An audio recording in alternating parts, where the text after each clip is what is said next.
ورحمة الله وبركاته. إن الحمد لله نحمده ونستعينه ونستغفره ونعوذ بالله من شرور أنفسنا ومن سيئات أعمالنا. من يهده الله فلا مضل له ومن يضلله فلا هادي له. وأشهد أن لا إله إلا الله وحده لا شريك له وأشهد أن محمدا عبده ورسوله لا نبي بعده. قال الله تعالى: يا أيها الذين آمنوا اتقوا الله حق تقاته ولا تموتن إلا وأنتم مسلمون. Allah subhanahu wa ta'ala berfirman, wahai kalian orang-orang yang beriman, bertakwalah kalian semua kepada Allah dengan sebenar-benar takwa, dan janganlah kalian sekali-kali meninggal dunia kecuali kalian beragama Islam. Wa qala sallallahu alaihi wasallam, inna likulli qaumin 'idan wa hadha 'iduna.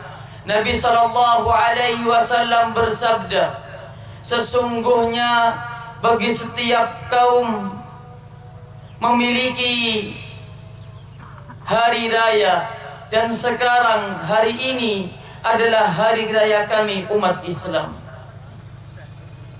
Amma ba'd, ma'asyiral muslimin wal muslimat, para hadirin dan hadirat, Bapak Ibu sekalian yang dirahmati Allah subhanahu wa ta'ala. Ma'asyiral muslimin wa ma'asyiral muslimat, jamaah sidang salat Id yang dirahmati Allah subhanahu wa ta'ala.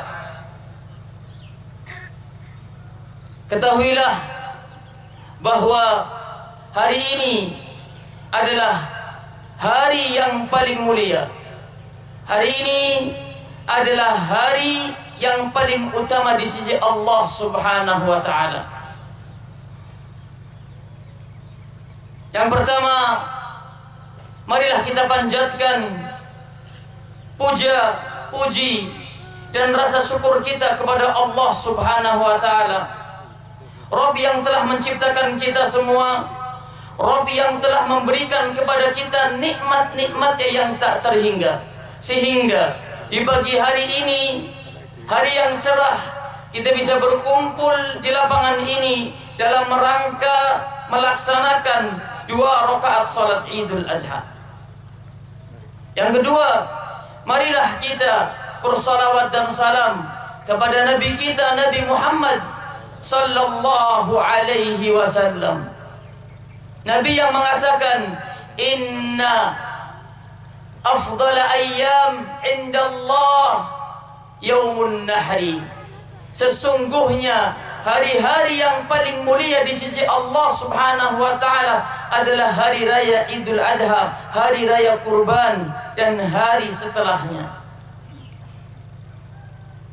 Ma'asyiral muslimin, jamaah sidang Jumat yang dirahmati Allah subhanahu wa ta'ala, Allahu Akbar, Allahu Akbar, Allahu Akbar walillahil hamd. Pada hari ini, hari raya Idul Adha, setiap tahun kita sebagai seorang muslim yang beriman kepada Al-Quran pasti akan teringat dengan kisah Nabi Ibrahim alaihissalam.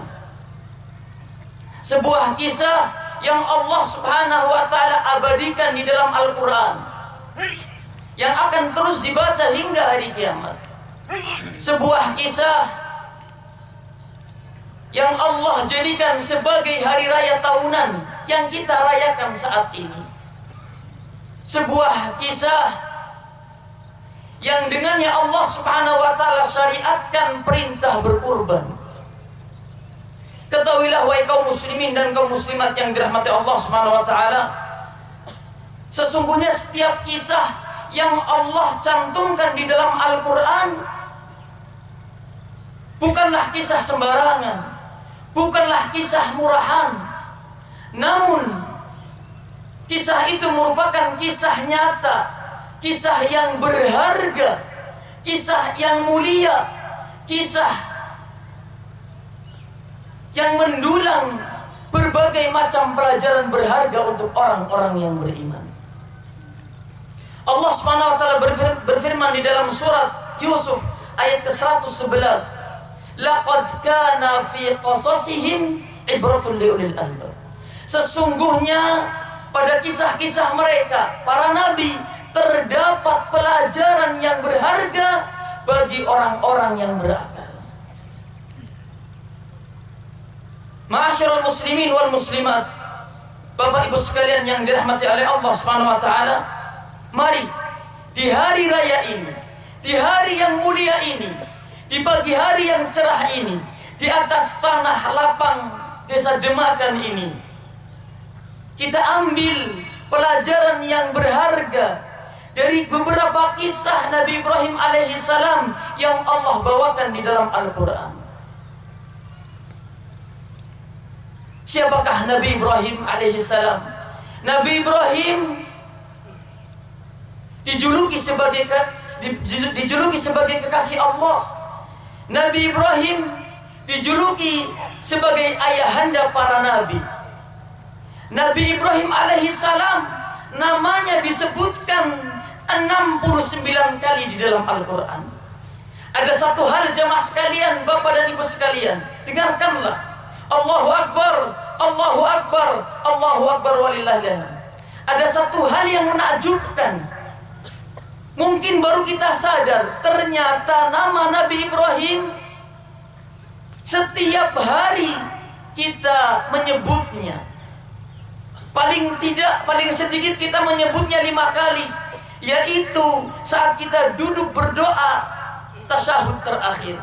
Kita berkata, Allahumma salli ala Muhammad wa ala ali Muhammad kama sallaita ala Ibrahim wa ala ali Ibrahim. Allahumma barik ala Muhammad wa ala ali Muhammad kama barakta ala Ibrahim wa ala ali Ibrahim innaka Hamidum Majid. Lihatlah jamaah sekalian, kita baru sadar sekarang ternyata nama Nabi Ibrahim kita menyebut-nyebutnya selalu. Bagi seorang muslim paling sedikit menyebutnya sebanyak 5 kali dalam sholat wajib. Wa ma'asyiral muslimin wal muslimat, jamaah sedang sholat Idul Adha yang dirahmati Allah Subhanahu wa taala. Marilah kita sejenak mengambil pelajaran berharga dari kisah Nabi Ibrahim, kisah yang Allah abadikan di dalam Al-Quran. Yang pertama jamaah sekalian, kenapa Nabi Ibrahim dimusuhi oleh kaumnya? Kenapa Nabi Ibrahim dimusuhi oleh bapaknya sendiri? Kenapa Nabi Ibrahim dimusuhi oleh rakyatnya, oleh sahabat-sahabatnya?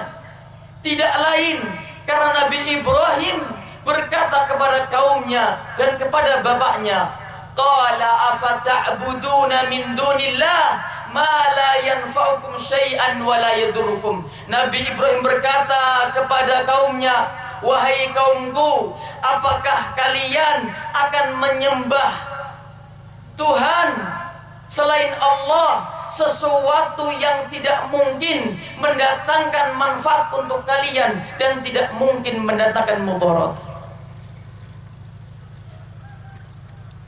Sampai-sampai Nabi Ibrahim dibakar oleh kaumnya. Jemaah sekalian yang dirahmati oleh Allah Subhanahu wa taala, namun apakah api menyentuh tubuhnya? Tidak jemaah sekalian. Bahkan api tidak mau menyentuh pakaian yang dikenakan Nabi Ibrahim. Karena Allah Subhanahu wa taala mengatakan, berfirman kepada api, ya naru kuni bardan wa salaman ala Ibrahim. Wahai api, jadilah engkau adem, jadilah engkau dingin dan membawa keselamatan untuk Nabi Ibrahim. Jamaah sekalian yang dirahmati oleh Allah Subhanahu wa taala, pelajaran yang berharga dari sedikit kisah ini bahwa Nabi Ibrahim betul-betul sangat menjaga tauhid. Nabi Ibrahim betul-betul mengesahkan Allah Subhanahu wa taala, sehingga ingin menyelamatkan kaumnya dari bahaya kesyirikan menyembah selain Allah Subhanahu wa taala.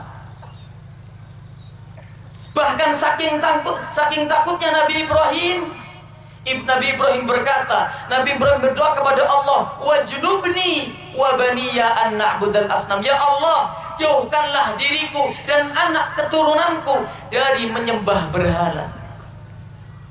Oleh karena itu jamaah sekalian, wahai kaum muslimin, kaum muslimat yang hadir di tanah lapang kali ini, jadilah engkau muslim yang betul-betul bertauhid dan meninggalkan kesyirikan. Jika engkau berlaku demikian, maka insya Allah panas api neraka tidak akan pernah menyentuh tubuhmu. Nabi SAW bersabda, man mata wa huwa la yusyriku billah dakhala al-jannah wa man mata wa huwa yusyriku billah dakhala an-nar. Barang siapa mati, meninggal dunia, dan ia tidak menyekutukan Allah dengan sesembahan apapun, maka ia akan masuk surga. Namun sebaliknya, jika ia mati, meninggal dunia, sementara ia melakukan kesyirikan, menyekutukan Allah, pasti ia akan masuk neraka. Allah berfirman, innahu man yusyrik billah faqad hurimat alaihi jannah. Sesungguhnya siapa yang menyekutukan Allah telah diharamkan baginya masuk surga. Oleh karena itu jamaah sekalian, ingatlah sedikit kisah Nabi Ibrahim. Tatkala Nabi Ibrahim ingin menyelamatkan kaumnya, namun kaumnya tidak mau. Bahkan mereka ingin membakar tubuh Nabi Ibrahim, namun api tidak mau menyentuh Nabi Ibrahim, bahkan tidak mau menyentuh pakaian Nabi Ibrahim. Sehingga umat Islam yang betul-betul tauhid, menjaga tauhidnya, tidak melakukan kesyirikan, berdoa hanya kepada Allah, meminta kepada Allah, meminta kesembuhan hanya kepada Allah, meminta rezeki hanya kepada Allah, maka ia insya Allah tidak akan tersentuh oleh api neraka. Yang kedua jamaah sekalian yang dirahmati oleh Allah Subhanahu wa taala, pelajaran yang berharga pula. Kenapa Nabi Ibrahim akan menyembelih anaknya Nabi Ismail, seorang anak yang paling dicintainya? Kenapa? Karena Nabi Ibrahim adalah sosok seorang yang betul-betul taat terhadap perintah Allah Subhanahu wa taala.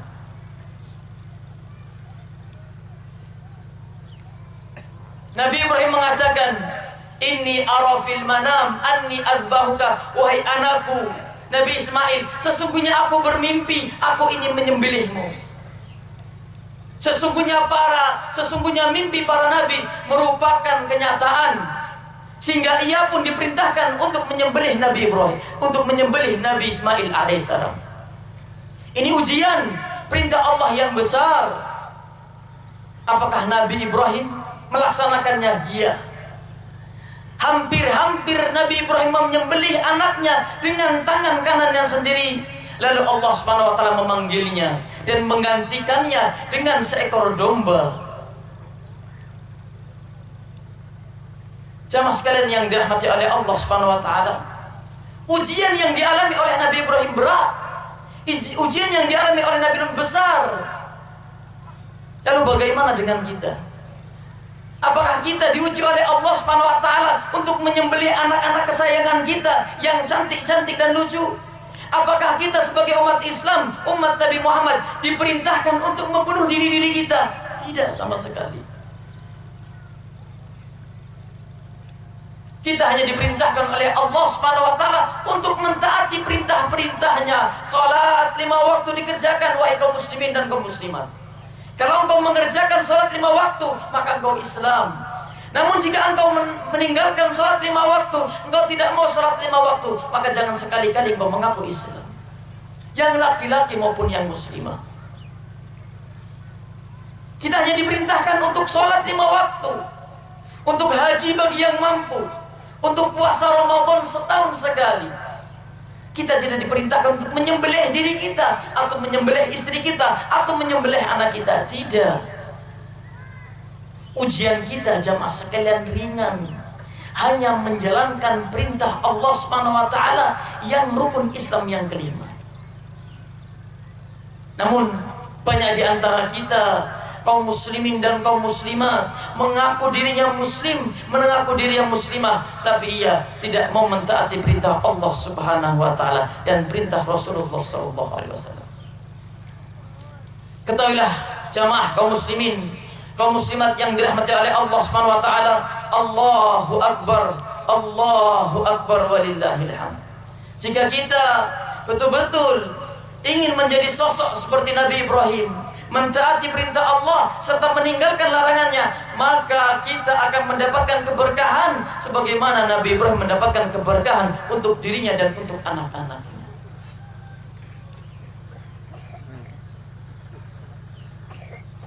Yang ketiga jemaah sekalian yang dirahmati oleh Allah Subhanahu wa taala, bahwa Nabi Ibrahim merupakan anak yang betul-betul berbakti kepada kedua orang tuanya. Begitu pula dengan Nabi Ismail.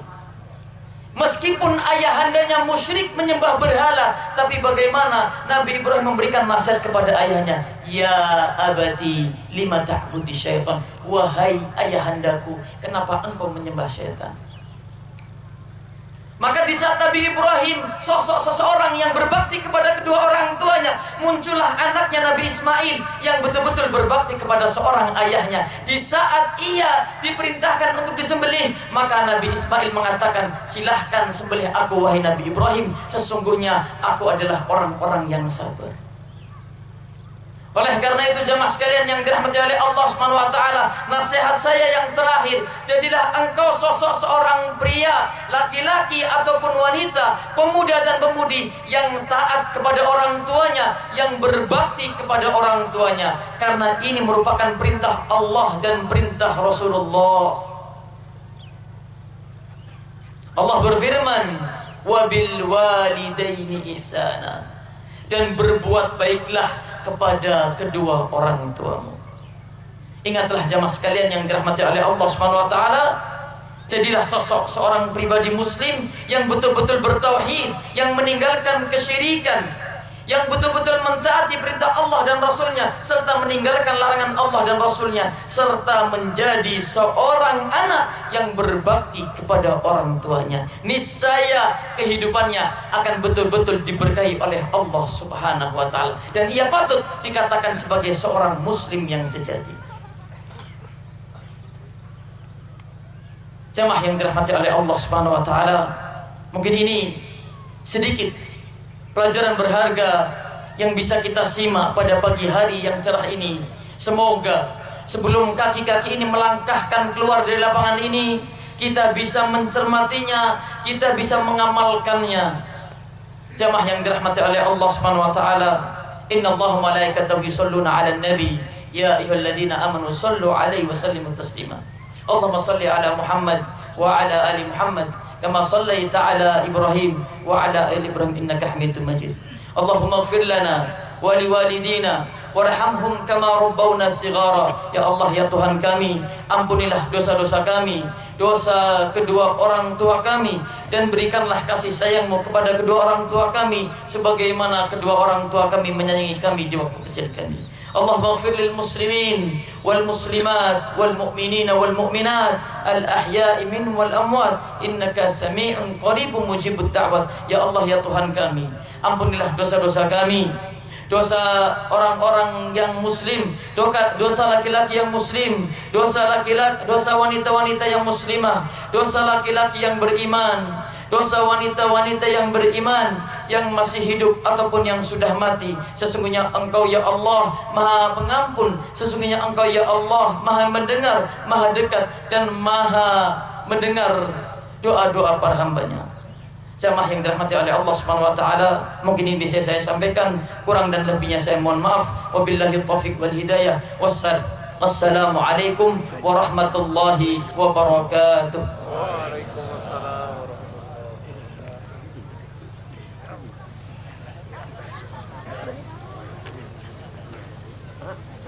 Terus monggo para panitia untuk